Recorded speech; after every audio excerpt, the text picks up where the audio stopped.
one lottery ticket makes a big difference for our state students. And when I say big, I mean bigger than jackpot big. Since 2002, South Carolina students have benefited from more than $6 billion in lottery-funded scholarships and grants, including the Life, Hope, and Palmetto Fellow Scholarships. With every lottery play, you're supporting our students, and that adds up in a big way. That's why education is our middle name. Learn more at sceducationlottery.com/betteryou. Bienvenidos a Sonidos de Psicología,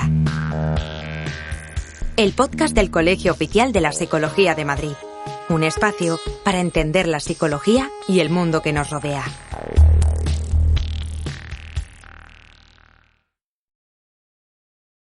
Muy buenos días, bienvenidos de nuevo, bienvenidos a Sonidos de Psicología, un podcast del Colegio Oficial de la Psicología de Madrid. Estamos aquí un día más, continuamos explorando secciones nuevas, lugares nuevos de la psicología, ¿no? Y trayéndolos a nuestra ventana.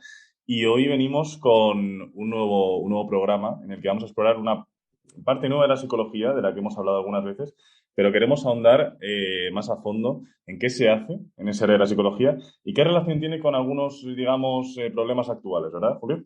Sí, hola Álvaro, hola a todo el mundo. Hoy vamos a hablar de la psicología educativa con Antonio Lavanda, psicólogo educativo y coordinador de la sección de psicología educativa aquí en el Colegio Oficial de Psicología de Madrid. Hola, Antonio. Hola, ¿qué tal? ¿Cómo estáis? Pues muy bien. Nueva, pero la psicología educativa lleva muchos años. No, nueva en el programa. Siempre decimos nueva, es nueva para nosotros. Es nuevo para nosotros y para el programa. La gran mayoría de las ramas llevan muchos años ya trabajándose. Muchas gracias por venir, lo primero, de verdad. Y pues nada, yo creo que la manera de empezar es qué es la psicología educativa, ¿no? En qué es especialista, por qué es una especialidad diferente a una rama de lo social o por qué es necesaria. Bueno, la psicología educativa es aquella rama de la psicología que está en contextos de aprendizaje, en contextos educativos, entendiéndolo desde un prisma muy, muy global, porque los contextos educativos y de aprendizaje no solamente se refieren a la escuela, lo que entendemos colegios, institutos, etcétera, también en otros contextos como puede ser educación de adultos, centro de tercera edad, etcétera. Es decir, donde se dan aquellos contextos de aprendizaje está la psicología educativa. Claro, muy interesante porque... Sí, discúlpame. Evidentemente, por ejemplo, también en gabinetes que a veces siempre los identificamos con gabinetes de psicología clínica. Esos gabinetes que evidentemente sí son centros sanitarios, ahí se hace, y hay mucha gente, muchos profesionales de la psicología que hacen psicología educativa, ¿vale? Aunque están en un contexto o dentro de un centro sanitario, pero son muchos, sobre todo a lo mejor niños, adolescentes, problemas de aprendizaje, dificultades específicas de aprendizaje, que se trabaja dentro de ese contexto, ¿no? De ese cuadro. Ajá, claro, porque, Antonio, por ejemplo, si nosotros, digamos, claro, siempre nos imaginamos un poco a esos psicólogos educativos en los colegios, ¿no? O con intervenciones, digamos, en esos contextos más educativos que se nos vienen a la mente. Pero claro, tú acabas de decir que, por ejemplo, si no te hemos entendido mal, nos podemos encontrar un psicólogo educativo, ¿no? Por ejemplo, en una consulta, ¿verdad? Que está trabajando con digamos, alguna persona que puede tener algún problema de aprendizaje o algo por el estilo. ¿Nos puedes contar un poco qué tipo de intervenciones se puede llevar, por ejemplo, en estos contextos, como consultas, por ejemplo? Bueno, normalmente en las consultas, claro, este tema puede ser muy amplio, ¿no? Pero, bueno, ¿quién puede ir a una consulta? Pues son aquellos niños, sobre todo, que tienen dificultades de aprendizaje. Hoy en día, en la Comunidad de Madrid, la orientación, y bueno, pues quizá también esto hay que entenderlo, la orientación, tanto en la pública como en la concertada, está, digamos, concertada, está, digamos, de alguna forma contratada con la Consejería de Educación. Es decir, la pública evidentemente es a través de oposición, pero actualmente y en la etapa de primaria no hace mucho tiempo, 2, 3 años, todos los colegios de educación primaria tienen orientación. Y hablo de orientación y ahora explicaré un poquito este tema de orientación, ¿no? Por favor. Porque en la etapa de secundaria sí lleva hace bastante tiempo, desde el inicio de la LOCSE, ya se aprobó, digamos, en una orden, el que hubiera orientación en esa etapa, ¿de acuerdo? Pero primaria siempre lo llevaban los equipos de orientación, tanto los generales como los específicos. Esos equipos de orientación son funcionarios que a través de oposición entran, bueno, pues a hacer este tipo de trabajo dentro de la pública y hasta, ya digo, 2, 3 años dentro de la concertada en primaria. Ahora mismo todos los colegios tienen orientación y ese matiz que quería decir es que la palabra orientación al final es un paraguas donde entra cualquier profesional que en la pública que apruebe la oposición, es cualquier profesional que apruebe la oposición, porque a través de la oposición es lo que adquiere la especialidad.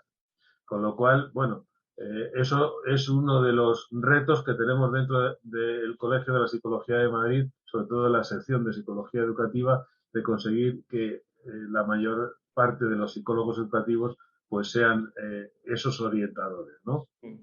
Entonces, un poco a lo que iba es que, evidentemente, como esa orientación sí, digamos, o ese diagnóstico, esa evaluación o esa intervención se hace ya dentro de los colegios, a los gabinetes suelen ir aquellos niños, fundamentalmente niños adolescentes, o bien con problemas emocionales o con dificultades de aprendizaje.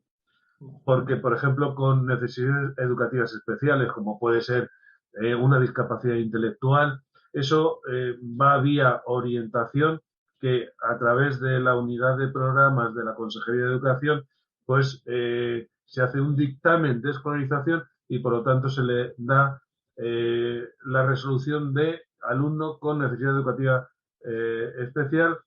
Por lo tanto, puede estar en centros ordinario con apoyo o ya si tiene muchas más dificultades a nivel intelectual, etcétera, pues puede ser un centro de educación especial. Pero por eso quiero aclarar que en esos gabinetes muchos van con dificultades de aprendizaje, que son los alumnos más abandonados del sistema educativo, todo hay que decirlo, y dificultades emocionales, conductuales, etcétera, etcétera. Pues muchas gracias por contárnoslo. Creo que es un tema que quizá la mayoría no controlamos o tampoco tenemos muy presente y está muy bien que tú nos lo traigas aquí. Has hablado y te hemos preguntado un poco más por este trabajo en los gabinetes, que entendemos que es pues, a los niños o a las personas que tú mismo has dicho que vienen ya con más dificultades y que entendemos que quizá la intervención es un poco más individual. Pero imaginamos que esos psicólogos educativos, cuando trabajan como orientadores o como psicólogos educativos preparando programas, también se hacen intervenciones a nivel grupal o diseño de ese tipo de programas. Entonces, queríamos preguntarte un poco, pues eso, cómo se hacen o si conoces algún programa así específico que pueda darnos información. A ver, dentro de los centros de institutos, la etapa de secundaria, bachillerato o primaria, es enormemente interesante las actuaciones grupales. De hecho, la psicología educativa en un centro escolar más bien va encaminada a ello, ¿vale? Evidentemente, esas intervenciones grupales pues se trabaja sobre todo pues desde las clásicas técnicas de estudio, ¿vale? Educación emocional, ahora está realmente en auge ese tema, orientación vocacional y profesional. Quiere decir que hay diversos temas en los que el trabajo en aula es muy importante. También la formación del profesorado, es decir, que que puede ser en grupo o en pequeño grupo o por etapa, pues también todo ese tipo de formación también se hace. Lo que sí se requiere un trabajo más individualizado son cuando se hace una evaluación psicoeducativa individual, ¿vale? Esa evaluación psicoeducativa individual se realiza fundamentalmente por algún tipo de dificultad específica en la que se pide pues autorización a la familia, pero quitando esa intervención, también hay evaluaciones psicoeducativas de tipo colectivo y a mí particularmente me parecen muy interesantes porque a un profesor tú le puedes dar información de un alumno. Bueno, está bien. Seguro que a la familia le interesa a su hijo o su hija, eso está claro. Pero a mí me parece muy interesante el tener datos de grupo porque muchos profesores dicen, bueno, es que este grupo y con esa información de una evaluación colectiva puedes dar datos de grupo. Bueno, es que este grupo pues está dividido en chicos que tienen buenas capacidades y que trabajan o chicos que tienen más dificultad y por lo tanto, bueno, pues habría que trabajar de otra manera. Es decir, eh, la información colectiva yo creo que es muy interesante y es lo que puede aportar el psicólogo educativo también dentro del aula, ¿vale? Por lo tanto, hay intervenciones individuales, intervenciones colectivas, intervenciones con familias, intervenciones con alumnos, intervenciones con profesores, dentro de un trabajo, digamos, personal, emocional, de aprendizaje y de orientación vocacional y profesional, ya en una etapa, pues lógicamente, secundaria o bachillerato. Sí, porque justo has mencionado dos roles que nos interesan bastante. El otro día, en otro podcast acerca de la psicología y la intervención social, comentábamos cómo, intentando quedarnos un poco con la idea de no solo mirar, ¿no?, a la persona, sino también lo que le rodea. Digamos que aquí, si ponemos en el centro a los psicólogos educativos, ¿no?, y a los niños o a aquellos que están recibiendo esas intervenciones, también tendríamos que tener en cuenta, como tú bien has dicho, a esos padres, ¿no?, y a esos profesores, ¿no?, que también forman parte de la vida, ¿no?, de esos niños. Te queríamos preguntar, obviamente, ¿no?, es muy general, ¿no?, y depende mucho, ¿no?, de la intervención, pero ¿cuál debe ser la implicación de estos padres y estos profesores en ese tipo de intervenciones? ¿Qué es lo que más o menos, qué figura deben evitar quiero decir, qué es lo que más o menos los psicólogos educativos tienen claro acerca de esas figuras? Bueno, la relación familia-colegio ha de ser convergente y nunca divergente. Es decir, deben ir de la mano. Y deben ir de la mano de tal forma que la familia no haga ninguna actuación distinta a lo que le marca el colegio o el profesor. Por ejemplo, vamos a imaginar un niño que tiene dificultades en la lectura y se le marca un programa de intervención en la que, bueno, pues aparece pues un inicio de lectura pues a través de la compresión o la identificación grafema-fonema, etcétera, etcétera, pero la familia quiere que lea ya y quiere que lo haga de forma rápida y utiliza un método que al final es contraproducente porque además no tiene que ver con lo que se está haciendo en el colegio. Digo esto como digo un tema, por ejemplo, de límites. El colegio dice, bueno, pues no, a este niño hay que ponerle unos límites, hay que ponerle, pues que no puede decir lo que quiera cuando quiera, tiene que tener, pues, por lo menos un cierto horario, etcétera. Y en casa hacen lo contrario, con lo cual, bueno, pues lo que intentas mejorar dentro del ámbito escolar, pues se va.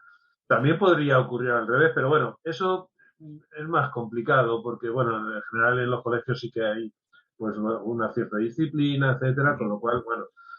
Pero en cualquiera de los casos es cierto que la familia puede tener algún tipo, bueno, pues de opinión contraria o tener algo que comentar al tutor. Y siempre se debe hacer nunca al lado del niño, sobre todo cuando es pequeño, decir, no, vamos a ver, mira, quiero ver esto. El profesor y el colegio es lo más importante para los niños, con lo cual esa imagen y ese modelo tenemos que llevarlo siempre, y independientemente que luego tengamos algún tipo de opinión contraria o algún tipo de idea que tengamos que hablar con el tutor, ¿no? Pero es muy importante que la familia, o sea, la intervención de la familia y el que esté presente la familia dentro del contexto educativo es fundamental. Estás escuchando Sonidos de Psicología, un podcast del Colegio Oficial de la Psicología de Madrid.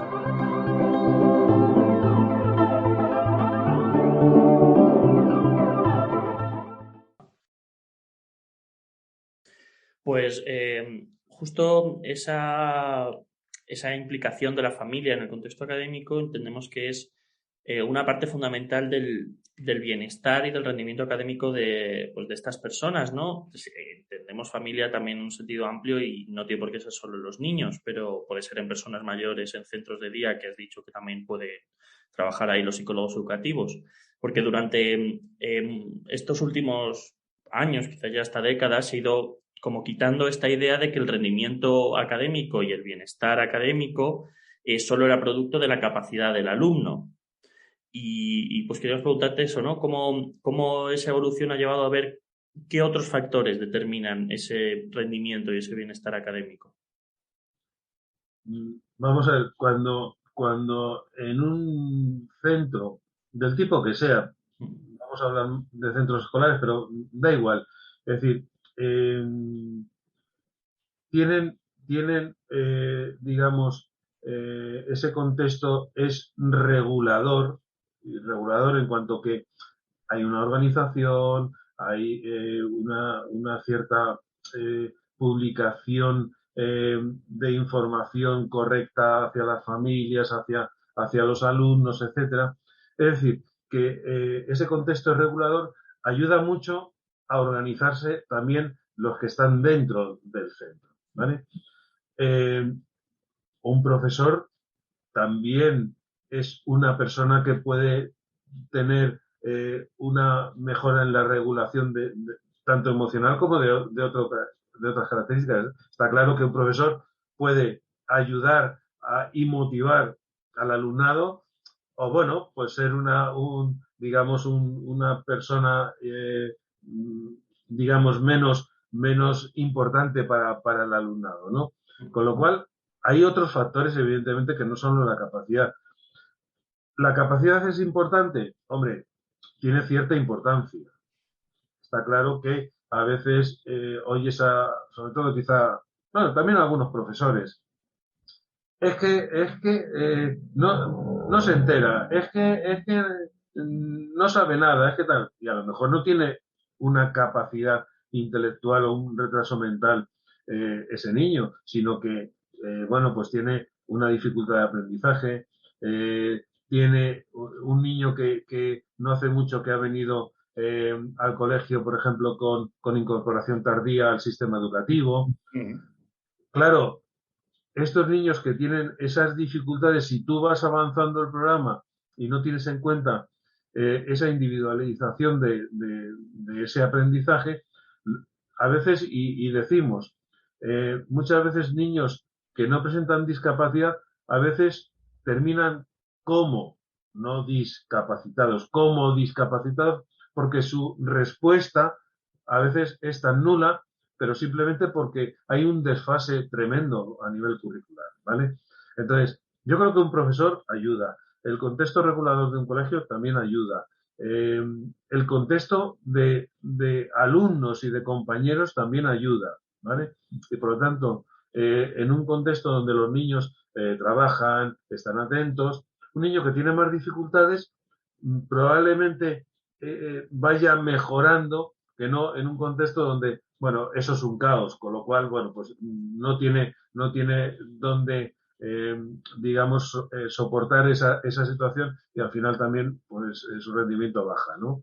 Por lo tanto, capacidades sí, también las altas capacidades. Es decir, también encontramos niños que dicen, bueno, es que es muy listo y ¿cómo va a ser tan listo si es que suspende? Bueno, pues que eso también se da. Es decir, que la alta capacidad a veces, el buen diagnóstico de las capacidades también es un factor importante. Pero ya digo que yo creo que no hay que quedarse solo con la capacidad, sino con un poco todo el contexto que conlleva un rendimiento escolar para un alumno, para una clase, etcétera. Qué interesante porque además, efectivamente, nos lleva un poco a la idea inicial, ¿no? De fijarnos bien en ese contexto.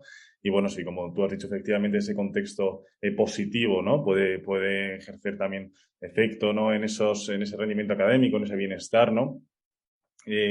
¿Cuál sería entonces la importancia, ¿no? De trabajar también ese contexto, ¿no? Hemos conocido, mejor dicho, conociendo un poco, ¿no? ¿Qué es esto de la psicología educativa? ¿Dónde están los psicólogos educativos? ¿Qué hacen un poco, ¿no?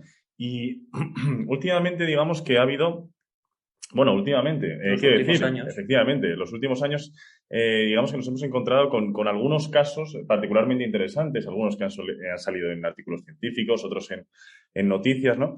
Que queremos tratar hoy.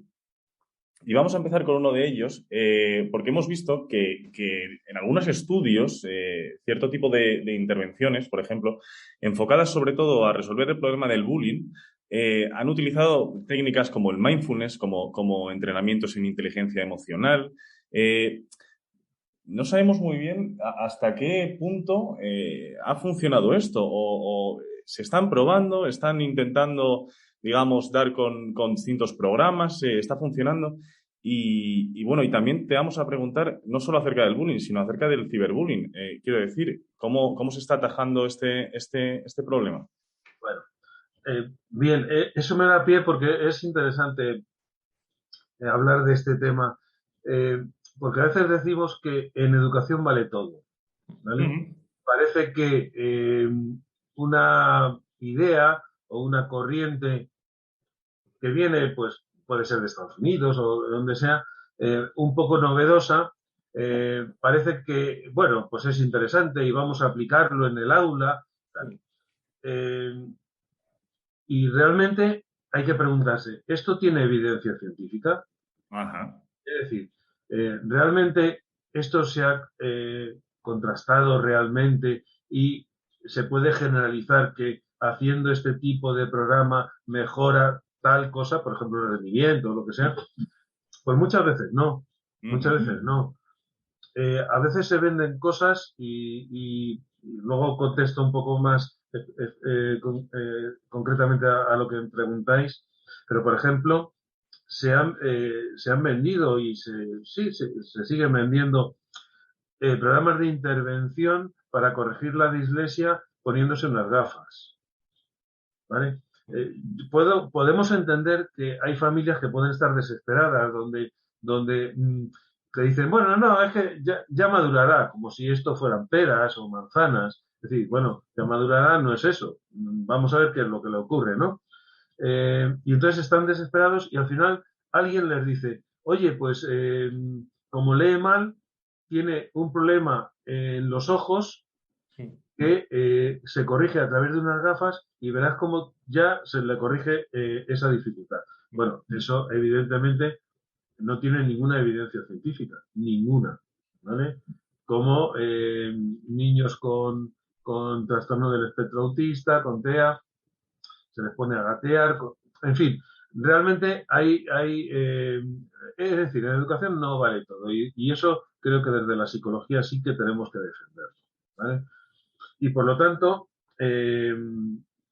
si yo estoy haciendo un programa de intervención que realmente está contrastado, está en la literatura científica, pues lo puedo utilizar, porque en psicología se trabaja desde esa evidencia científica, ¿vale? Por lo tanto, yo diría que todo programa de intervención debe estar basado en eso, ¿vale? En inteligencia emocional hay autores que evidentemente han contrastado esa intervención. Por ejemplo, uno de los autores, Antonio Vallés, Antonio Vallés es psicólogo, es una persona que tiene realmente un conocimiento muy amplio de todo el trabajo de habilidades sociales, inteligencia emocional aplicada a la resolución de conflictos y, lógicamente, esos programas que tiene este autor, que son además muy prácticos, pues nos pueden servir. Si yo me lo bajo de internet de no sé quién, ¿puede funcionar? No lo sé, es posible, no digo que no, pero realmente está contrastado y eso es lo que tenemos que defender. A veces, bueno, me lo bajo de internet y ya veré. Es decir, no debemos pensar que, al menos en psicología, vale todo. Y eso sí, eso es muy importante, ¿vale? Muchas gracias por el discurso, porque creo que es una idea que aquí también defendemos y que debemos defender como psicólogos, ¿no? Que la evidencia... Que la evidencia tiene que ir por delante siempre. Claro. No queremos, aún podemos estar un poco más, pero no queremos pasar por alto el tema pues que más ha dado que hablar quizá estos 2 años, que es obviamente la pandemia, ¿no? La pandemia de la COVID-19, pues desde sus efectos. Hemos hablado de ellos con neuropsicólogos que están trabajando con COVID persistente, en intervención social, en psicología de las emergencias, pero no queríamos pasar la oportunidad de hablarlo pues contigo sobre cómo ha afectado o cómo se está trabajando, quizá más que cómo ha afectado, cómo se está trabajando desde los psicólogos educativos, desde los centros escolares, pues con cómo puede haber afectado estos dos años a todo el desarrollo de los niños, de los adolescentes, de los centros universitarios, cómo se ha podido trabajar esto, cómo se está trabajando ahora. Bueno, aprovecho también para que, bueno, quien tenga pues esa curiosidad desde el Colegio de la Psicología, creo que en publicaciones hay 2 estudios que hemos realizado y que, bueno, pues se pueden descargar gratuitamente. Y esos estudios, bueno, pues se han hecho con familias y profesorado, uno a nivel nacional y otro en la Comunidad de Madrid. Eso realmente es complejo, es compleja la pregunta, porque yo sí que voy a defender que en los colegios se ha trabajado bien, ¿vale? Es decir, se ha trabajado bien. Eh, Se han respetado las normas, se ha cuidado todo el tema sanitario y se ha cuidado también todo el tema de aprendizaje. Pero sí es cierto, los profesores han trabajado mucho, pero sí es cierto que las herramientas que depende en qué contexto familiar uno se esté moviendo, por ejemplo, no todo el mundo tiene una habitación amplia con un portátil, ¿vale? Yo me he encontrado familias que es que viven en una habitación, 3 o 4 personas. Evidentemente, esos niños, incluso esa familia, me atrevería a decir, pues no lo han pasado bien, porque ¿cómo han podido mantener un ritmo de aprendizaje con esas herramientas tan, bueno, pues deficitarias, ¿no? Entonces, pero bueno, se ha hecho un esfuerzo. Ellos, sobre todo los más mayores, un poco los adolescentes, lo que les preocupaba mucho es el contacto social, ¿vale? Es decir, echaban mucho de menos al grupo de amigos. Eso es lógico, pero sin embargo, agradecían un poco a los profesores pues la atención, incluso a la familia porque era un momento de poder. A veces hay familias que es que no se ven día a día. Quiero decir que, y en ese contexto sí se veían y agradecían, ¿no? No había demasiados conflictos, y por lo tanto, lógicamente, eso, bueno, pues ha habido una carga ahí, quizá, pues a nivel, sí es cierto, un poco de ansiedad, a nivel un poco de depresión, donde estamos viendo alumnos con algunas, y se está aumentando con algunas conductas autolíticas, ¿vale? Yo creo que el problema... Discúlpame, ¿puedes explicar lo que es conductas autolíticas? Porque no sé si a lo mejor alguno de nuestros oyentes... Conductas autolíticas, pues es que, bueno, pues se hacen, por ejemplo, pequeños cortes en las venas, es decir, pequeñas autoagresiones, ¿no? Eso puede llevar, lógicamente, a una situación fatal que puede ser un suicidio, ¿no? Pero sin llegar a eso, esas conductas autolíticas, yo creo que se empiezan a dar por varios factores. Evidentemente, también esto es un tema amplio, pero en general se está viendo que los adolescentes, también un poco los niños, pero bueno, hablemos un poco más de la etapa de la ESO, no tienen capacidad, digamos, de espera, es decir, necesitan conseguir las cosas inmediatamente. Por lo tanto, la tolerancia a la frustración pues es muy baja, ¿vale? El tema de las redes sociales es un tema que evidentemente pues hay que manejarlo de una manera pues mucho más seria, porque cualquier cosa que se pone en internet no vale y evidentemente imágenes. Tú te ocultas, es decir, se ocultan personas mayores, con lo cual también niños, el tema del acoso, el ciberbullying, etcétera, pues está ahí lógicamente por debajo de escondido, ¿no? A través de las herramientas y de las redes sociales.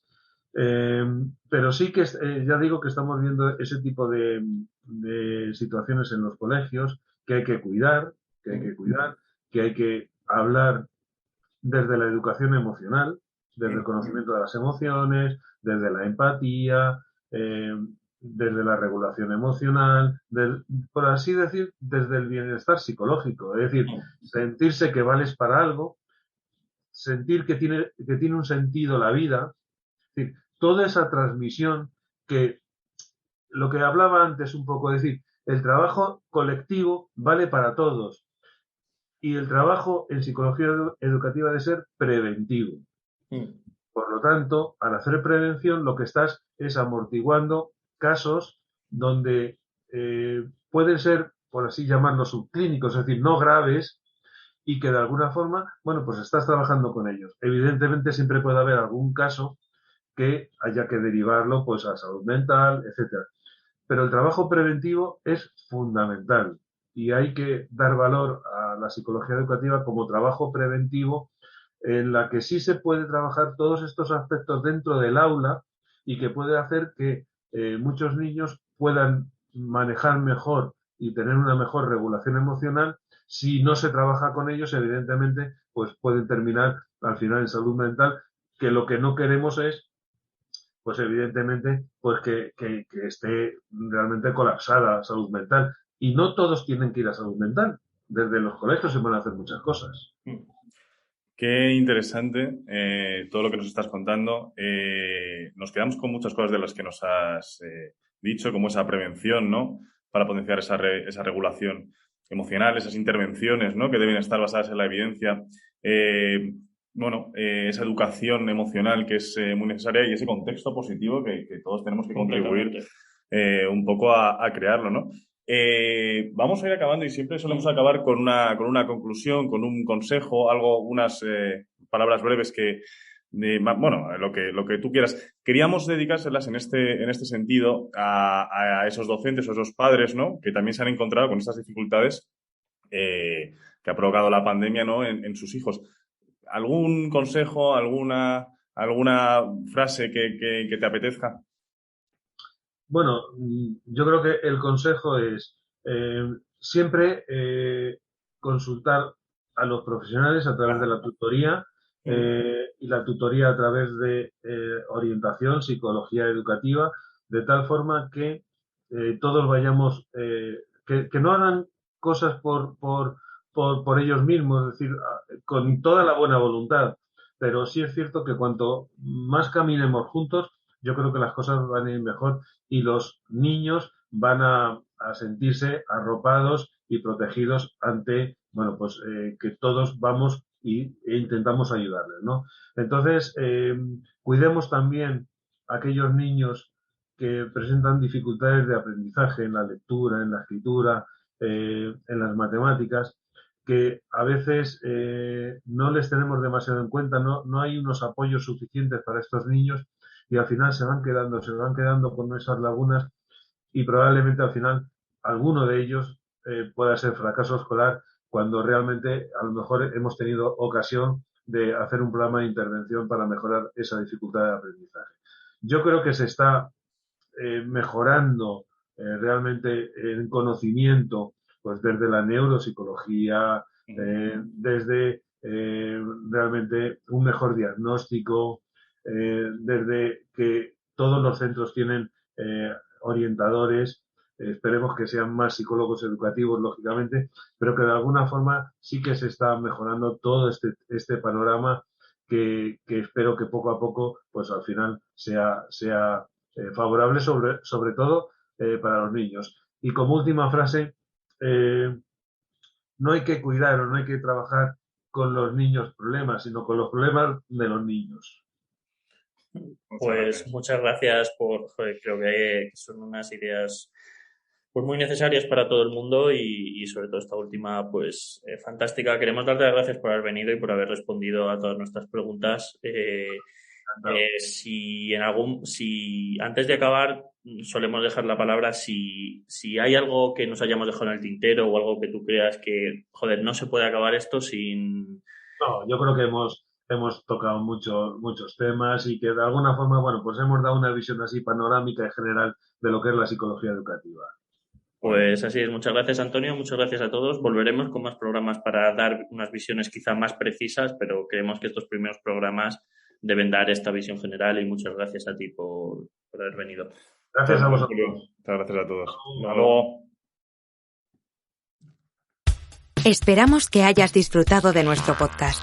Puedes acceder a todos los contenidos a través de iVoox, Spotify, Apple Podcast, Google Podcast, canal YouTube y en la web del Colegio Oficial de la Psicología de Madrid. Te esperamos en el próximo episodio de Sonidos de Psicología. Every lottery ticket purchase keeps education in our state moving forward. In fact, the lottery has raised more than $200 million for state school buses to get our students to school safely every day. Then, the lottery helps those students go even further in their education by funding the Life, Hope, and Palmetto Fellow Scholarships. So remember, when you play the lottery, you're keeping South Carolina students on the road to success. Learn more at sceducationlottery.com/betteryou.